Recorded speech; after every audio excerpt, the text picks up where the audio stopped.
Hello, my goblins, goblins, and everybody in between. I think we got the goblin horde up to like 9 people. Was 10, but somebody escaped. But I'm gonna find you. Don't worry about that. You coming back. Anyway, let's do it like we always do. Hit the ground running. Back again with It's Complicated. He got the women. Now it's time to get the men. Let's see what happens. You become a man when you become responsible for other people. A man provides for his family. And part of that is taking accountability. And he does it even when he's not appreciated. Being a man sucks. Yeah. Being a man sucks. Or respected. Try that. Or even loved. Try that for a couple of days. Try working those 20-hour shifts. He simply bears up. And he does it because he's a man. It's my job. It's my responsibility. A man is supposed to take care of his family. It takes a lot to be a man. You're a man. Stand up and be a man. Make the hard decisions. Make the sacrifices. Make the unpopular decisions. And become comfortable in your own skin.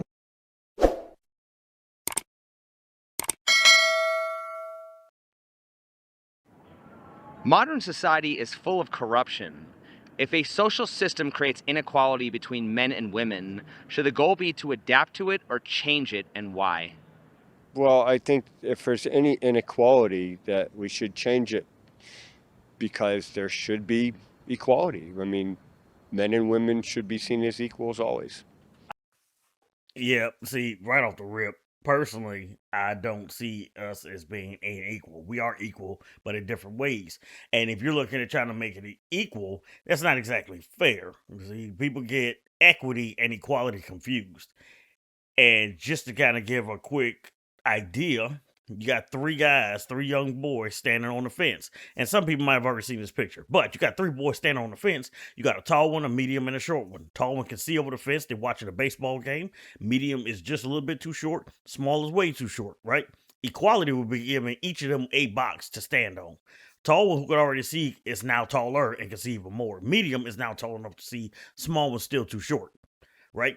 Equity would be the tall one's already tall enough to see. He don't need anything. Medium still needs a single box, so he's still tall enough to see. Small needs 2 boxes because he's a lot smaller, and now he can also see. And they can all see at the same equal height.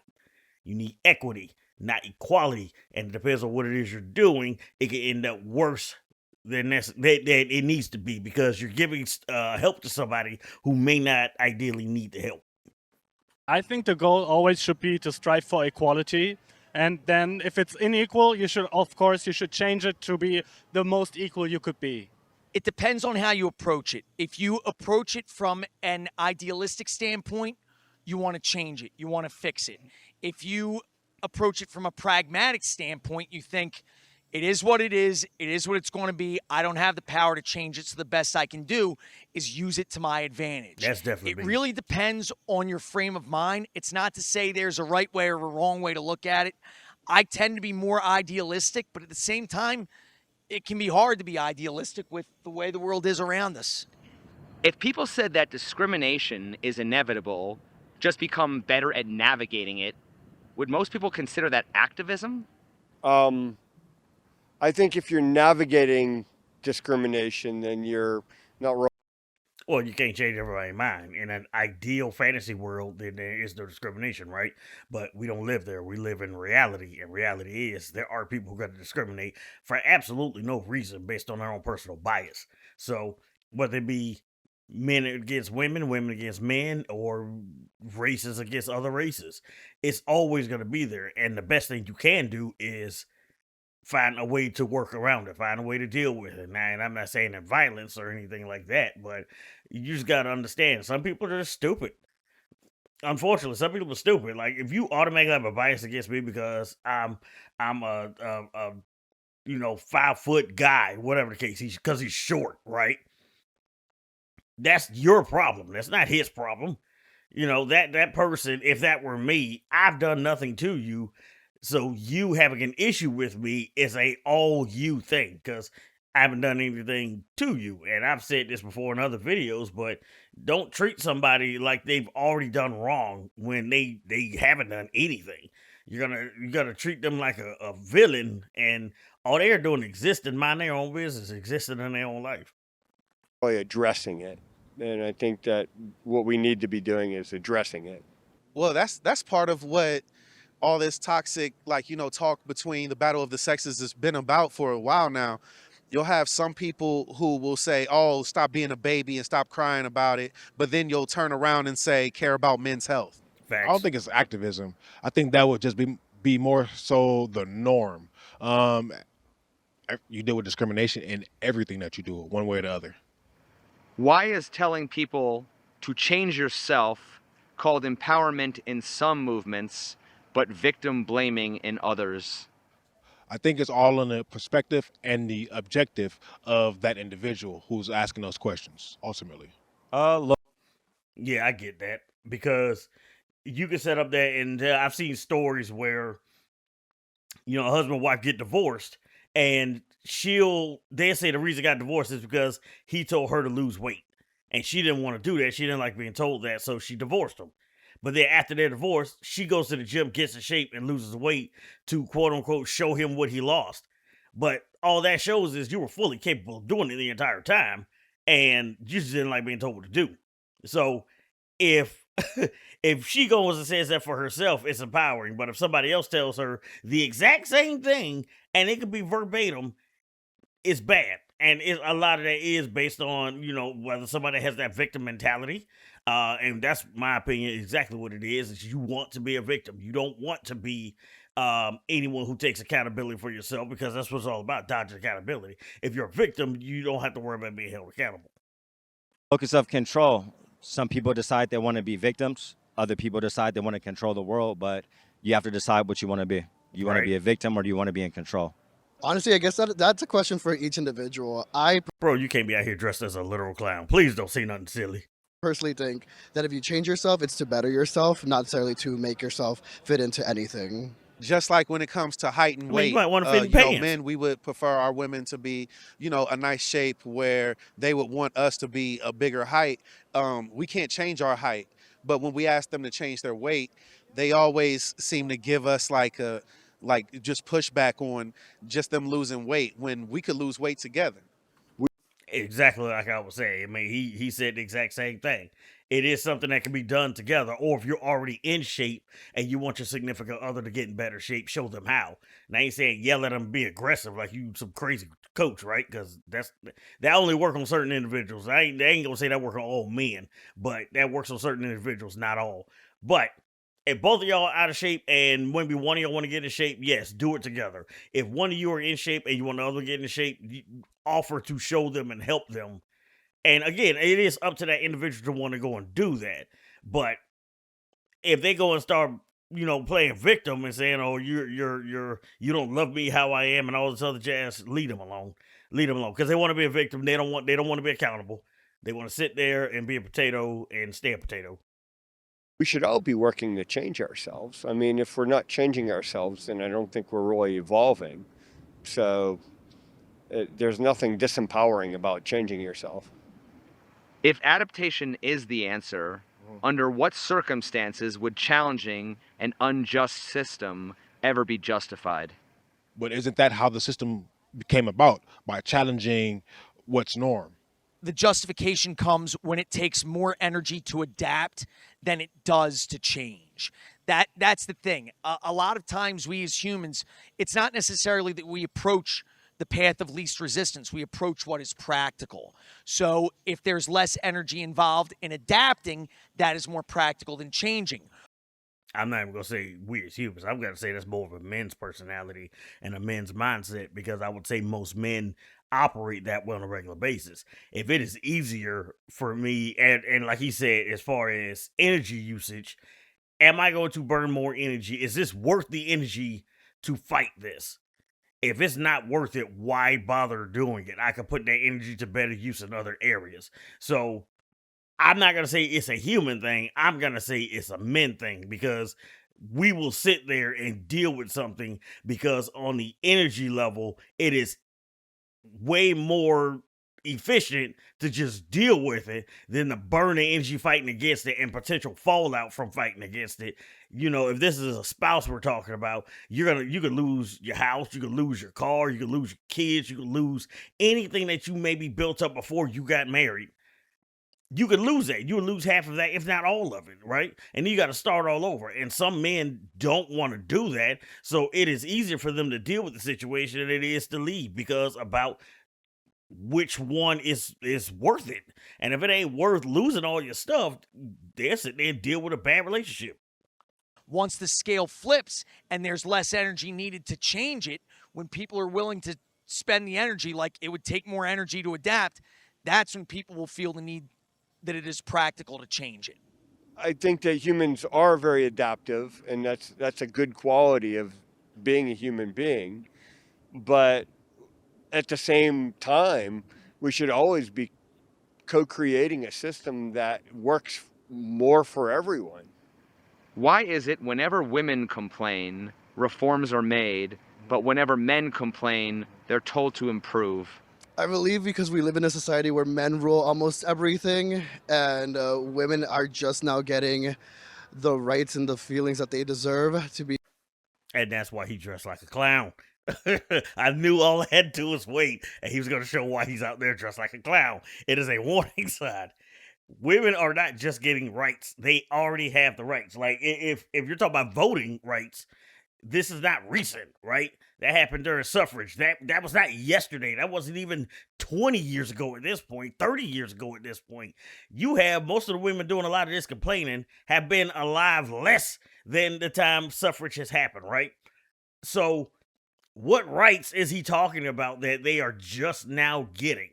That makes absolutely no sense. When if men complain about something not changing, which I feel like most of them are not necessarily doing, again, we tend to suffer in silence unless it is something critical. And if that is the case, we usually will then put into action a way to change it if it is that bad, right? If women complain that there's change because we don't want to hear it.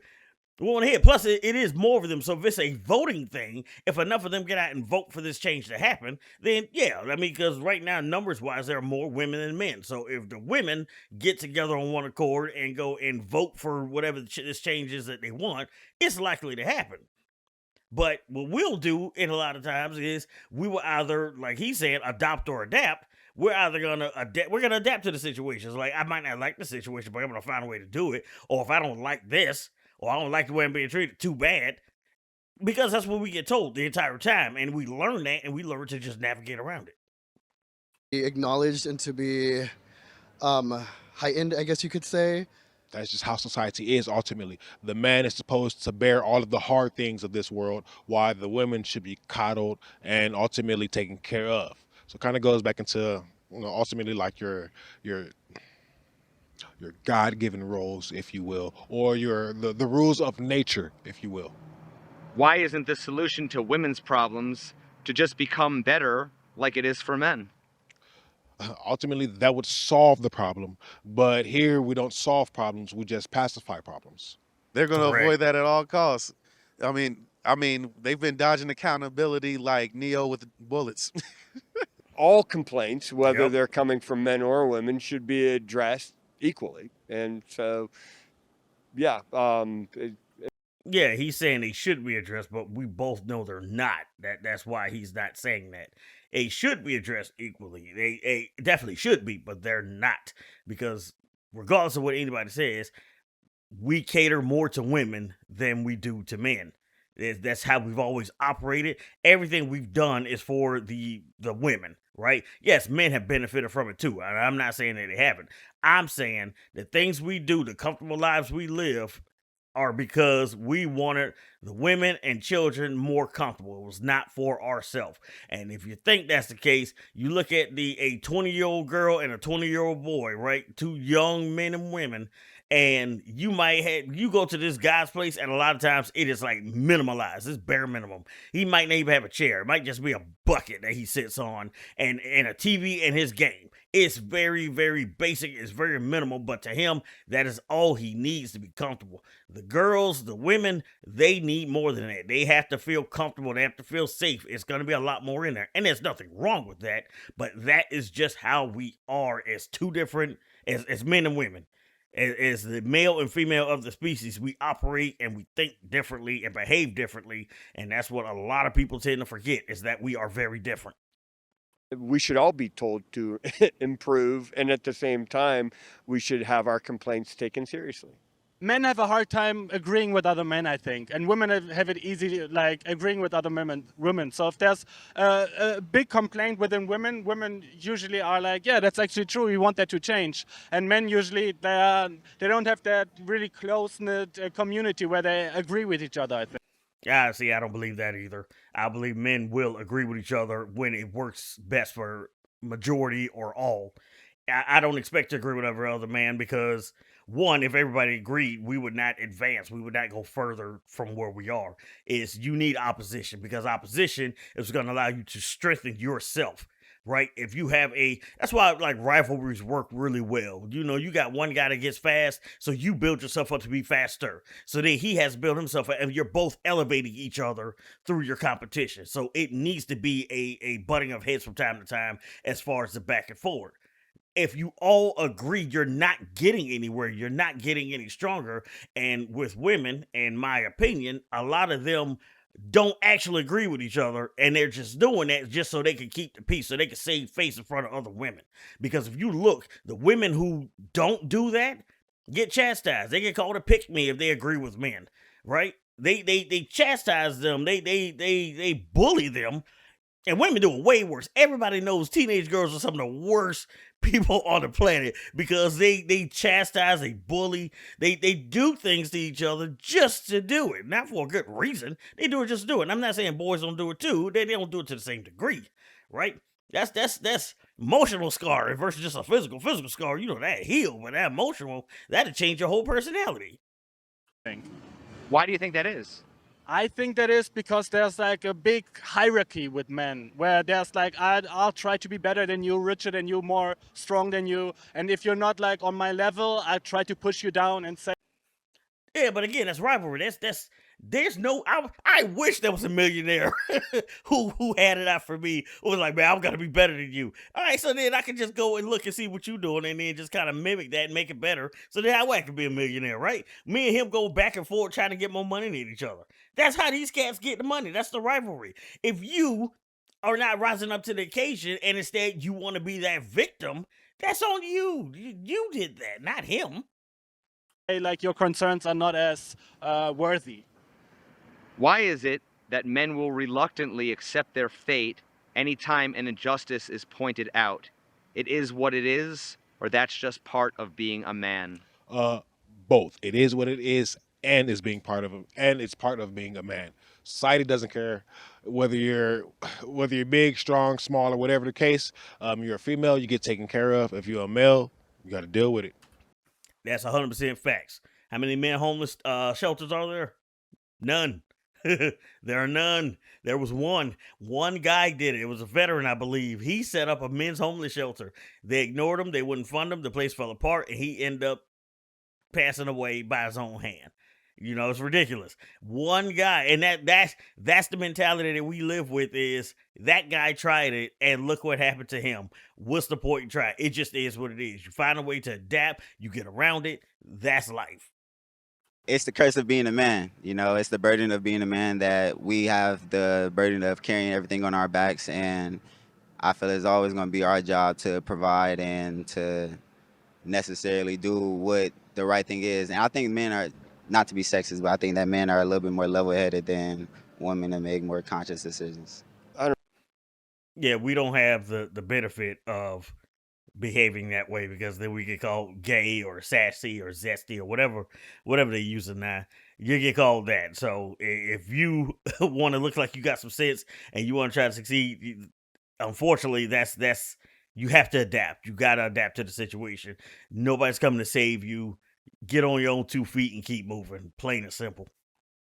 No, I think that being a man is about not just like owning, not just being tough, but also like being sensitive and being flexible and willing to grow. So which of the following is worse? Women having a victim mindset or men having a slave mindset? Oh, dang, that's a hard question. I would say both are equally bad because women having a victim mindset means they don't have to be accountable. Right? You know, they that's why they have the term victim blaming, which, in my opinion, they should be accountable depending on the situation. But that's a whole nother rant I'll go on another time. But the whole slave mindset, that's also just as bad because you're not likely to make waves. And I would say some of the higher powers kind of count on that. They're counting on you not making waves. They're counting on you to not gamble your family and your livelihood to pursue to be something better. They're counting on that. They want you to work that 9 to 5 until you die, because retirement age is going up. I think it's like 67 now. So you know it's they're counting on it. They want that to happen. Both are bad, and I would say they're probably equally as bad, but I can't say one is worse than the other. One's not worse than the other. I think they're both equally kind of a negative mindset. I think that we should all be the owners of our own reality. And so being a victim or a slave is basically being the same thing. There's no comparison on that. They both have pros and cons in whatever situation that applies, but ultimately it is what it is, boss. One's not worse or one's not better than the other. They both suck. I would say both are equally destructive to each because, again, when you confine yourself to that mindset, you are only holding yourself back. I'm surprised everybody said the same thing. See themselves only as victims, they are unable to move past that. If men see themselves as slaves because it is their duty to provide, their duty to give of themselves for the betterment of those around them, it unfortunately limits them. I will say, just to add this in too, is if he's looking at a slave in the context of taking care, make sure the family taken care of, make sure the household provided for, I don't see that as a slave mentality. I don't. I am, and maybe it is. Maybe I'm so far down the rabbit hole that I don't realize it, you know. But I don't have a problem busting my behind to make sure my wife is comfortable. You know, if we have kids one day, to make sure that they're comfortable and they have everything that they need. I don't have a problem with that. I am content and fine with that. It just makes me want to grind even more to make sure that they are situated and taken care of. To me, that's not a slave mindset. To me, that's what it's about, being a man with a family. You know, if people are going to be counting on you to succeed and counting on you to take care of them, you need to make sure everything is in place for them to be taken care of, even to the point where you die. Right? You're gonna go away someday, and sometimes that just happens out of nowhere. So you should already have it in place. That's what life insurance is for, right? You need to have it in place just in case something happens to you unexpectedly. You're at work, something falls, you pass away. Yeah, the company is responsible for it. You get something out of there, but don't count on that because most companies are gonna try to find a way out of that, right? So you need to make sure you got your ducks in a row, because if you unexpectedly expire, you need to make sure that they're taken care of. You don't want to leave them with debt. You don't want to leave them with trying to figure out how we're going to pay for the funeral. How are the bills going to be paid? What's going to happen to the house? What about the cars? You know, what's going to happen from here? It's your responsibility. It is your responsibility as the man, as the head of that household, to make sure they are good while you're here and make sure they're good when you're gone. So I would say both are destructive. It's a complicated issue. Harriet Tubman once said, "I freed 1,000 slaves. I could have freed 1,000 more if only they knew they were slaves." How does this apply to modern men? Dang. Wow. I actually like that question a lot. You know, because the thing is, a lot of men, because we're traditionally the ones that are in control, we are the ones that make the rules, the patriarchy, as you hear, because that is usually where we're at. We've been brought up in that mindset. We are confined to that mindset.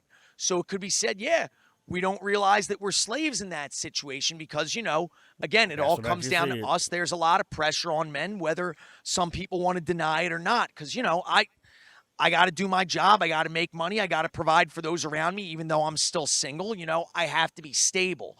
I have to be, again, the rock where everything fails. I must not fail. You have to get better. You have to man up and just, you know, do things differently. There's more like adaptation that you need to do. And I think that's just a part of life, you know. You literally can't change all these viewpoints. You just gotta Just part of a man. You just gotta, bro. You just gotta do it. You just gotta thug it out, you know. So Thug it out. You're a man. You got to deal with it. It's part of your job as a man. So I love the fact that all say thug it out. If more men were able to say like, hey, these things are issues, and bring it across in a way where it's like it's not complaining. This is how it is. This is the proof. This is why. It's gonna come across as complaining, and they're gonna say it's complaining because if it offends, let's use women in this case. If it offends women, they're gonna say you're complaining. Plain and simple. They're gonna say it's complaining. If it offends higher ranking men, they're gonna say you're complaining. No matter what you do, they're gonna say you're complaining. They're gonna find a way to say you're complaining and that you're griping and to just deal with it. All in all, you can't be worried if it's that bad to where you can come together as a group to do it. You got to be able to ignore the negativity that's going to come flying your way. Like, that's part of that process, and to a degree it's still part of being a man, because if you're fighting for a change and a major change, you're going to have to be able to go against your dissenters. You're going to have people who are going to go against you. You're going to have people who are going to spread rumors against you, and you got to grit your teeth to deal with it. Just like they say, you got to thug it out. All we're doing is repeating this cycle of where we're getting put down for trying to change what we want to change, but then when we want to be uplifted, we're shot down by the same society that wants us to shut up and just don't cry about it. If we were able to talk about it and identify those issues and better explain them, oh yeah, we would be able to, for lack of better words, help men to think outside the boxes that they confine themselves into, whether willingly or otherwise. If men knew how much they were slaves and how much they get treated badly, instead of them thinking of it as a duty or an obligation or thinking that this is just the way life is, they would actually, probably accomplish more and get a lot more done and probably make a even better world. I still say it's situational, because there are men who are aware that there are some things that happen to us as a whole, or can happen to us as a whole, and we adapt to it. So, for example, you got the whole thing with in the dating world that I've seen. Again, you get labeled a creep, a weirdo, whatever, because you walk up and you might go try to talk to women. So you'll have women who will go online and say, if I'm at the gym, if I'm at the library, if I'm at the grocery store, don't talk to me. So they stop doing it, right?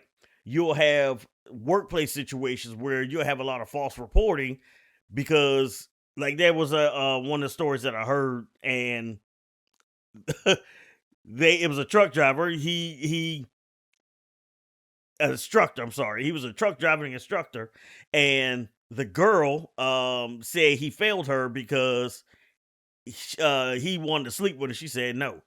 So he gets he getting investigated, and he said no, I failed her because she couldn't back up. So what they have her do? Go try to back up, and she couldn't do it. Right? So you got that situation and at work. So you'll have a lot of guys who will avoid that, because again, they got other responsibilities. They got their family to take care of. They got their household. So I'm not gonna gamble my household on this woman, this girl, who could potentially ruin my entire career. And it depends on the place you work at. Thankfully, they tested her and saw that she was lying because she couldn't do the job, right? But you'll have places who will immediately listen to her. This guy gets suspended, and of course the rumors are going to start spreading around. And even if the rumors are quelled, that's his reputation. That's it. His reputation is shot. No matter what, the reputation is always shot. Once your reputation is shot, you're pretty much done.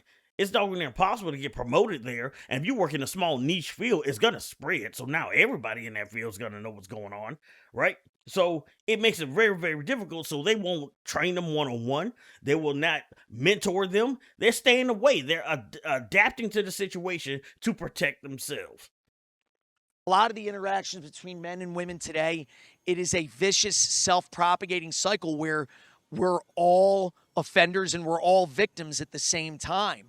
And unfortunately, I couldn't tell you, sitting on Las Vegas Boulevard, I couldn't tell you how to fix it. I'm just one guy. And that's another thing. We're just one guy. Who am I to change it? Yeah, it's complicated. Always got some good stuff on there, right?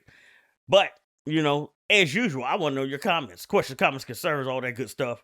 Let me know what you think. I mean, if you're a guy, do you feel like we could make some waves if we all came together on the same page? And ladies, if there are any ladies, I really don't think there are ladies listening to this. But ladies, what do y'all think? I want to know your side too. Do you agree? Do you disagree? How do you feel? And if you're in a relationship, do you think your man is a slave to his duties? How do you feel about that? Let me know. This is Goblin. I'm out. Catch you on the flip side.